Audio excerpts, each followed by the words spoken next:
are here for B-Sides at Bonnaroo 2023 with one of the outstanding performers. It is Ben Goldsmith. Hey, how are you doing? Good, how are you? I'm doing great. This is a crazy time for you. It is. It's all on paper. You literally just graduated high school, and now you're at Bonnaroo. Yeah. It's insane. What was your mindset coming in? I saw your TikTok. Road to Roo. Yeah. Day 1, 2, 3, 4, 5, 6, 7, 8, 9. Mm-hmm. How's it been?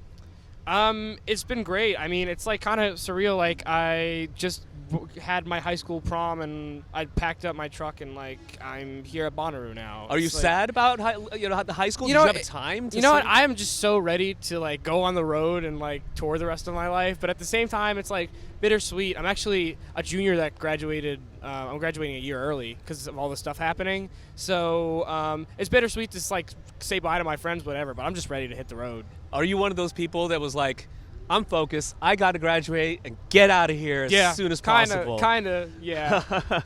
What was it like in high school for you? I mean, because of the fact that you went through the pandemic, right? And writing music by yourself? I'll say for me, I know a lot of people kind of had struggles with it. It was a real blessing for me because during the pandemic was kind of when I started learning how to produce music. I started writing a lot of more songs, and that's kind of what led me to my debut album that's coming out on September 22nd. When you were going through that period of time, what were the emotions that you were going through? I don't know. I don't know. I mean, I was just super creative. Just being like isolated from everything else, it kind of forced me to there was stress behind it because I was stressing myself out to write as many songs as I could to take full advantage of the time period. But yeah. What was the catalyst for it, though? Because as a young person in high school, there's only so many experiences that you can draw from. Yeah, of course. Genuinely, my process is kind of like subconscious in a way, where it always starts with a melody, and from there I'll kind of subconsciously sing words that they don't make any sense at first, but I'll kind of puzzle piece of story together from that. So like I'll like just be singing like some random day on the piano like da da da da da da da da da da, and then like I was walking down the street and I saw you in your eyes, and then like I'll kind of puzzle piece of story together from that. Were you drawing from a lot of emotions of love and longing? Yeah, of course. You romanticize a lot. Yeah, exactly. There was a lot of romanticizing. I can't lie about that. A lot of just kind of because I'm so young, I kind of draw a lot from what I haven't experienced and kind of imagine what it would be like to be in that position in a way. Anything in particular from a traumatic experience in a way that was a catalyst? Were you rejected in the freshman year? Listen, I've been rejected many times, and like I think all those experiences kind of led to me just writing songs and all that stuff. Many times. You've been playing music all your life. Yeah. I feel like you could just write a romantic song for someone that you are trying to win over, and you would be like, come on for the ride. Let's go to Roo. Yeah, exactly. It doesn't work out that way for you. No. Why? I don't know. But also the music was kind of a big driver. Kind of like, so like when like I'd like write a melody or something, I'd be like, this reminds me of like this kind of scenario. Like this feels like I'm in the woods alone and I'm just walking or something. And like from the music, I would kind of draw inspiration for the story, if that makes sense. Well, you've been playing music for all your life. Yeah. Right? 4 years old, starting to understand music. Yeah. And then writing your own music in your early teens, or I guess at 10, 11 years old. Exactly. As a tween even. Mm-hmm. When your peers are all about video games and TikTok. Yeah.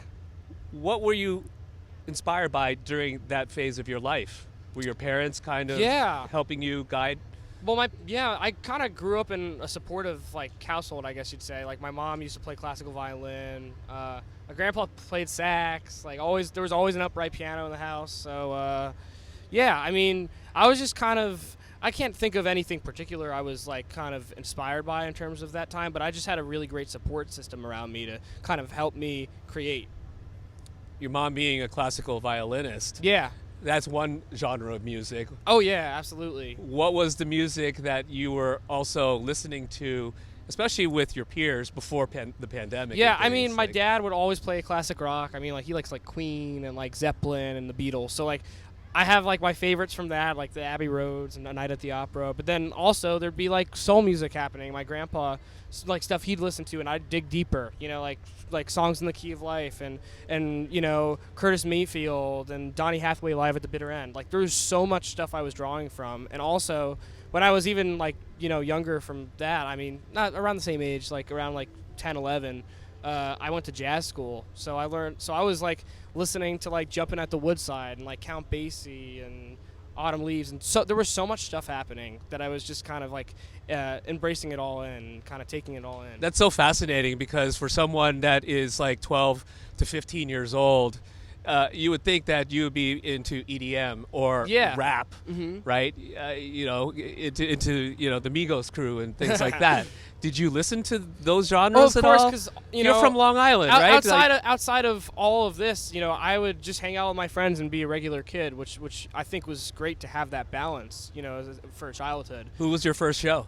My first show was Dave Matthews Band with my mom. It was pouring rain, and she wanted to leave because she was like, Benny, it's like thunder and lightning outside. I'm like, I want to stay. And that was my first concert. It was freaking awesome. What did you think? I love Dave Matthews. I mean, he's one of my favorite artists. I loved it. He's a showman. He's so amazing. Such a showman. Such a showman. You have the single Flowers in Your Hair. Yeah.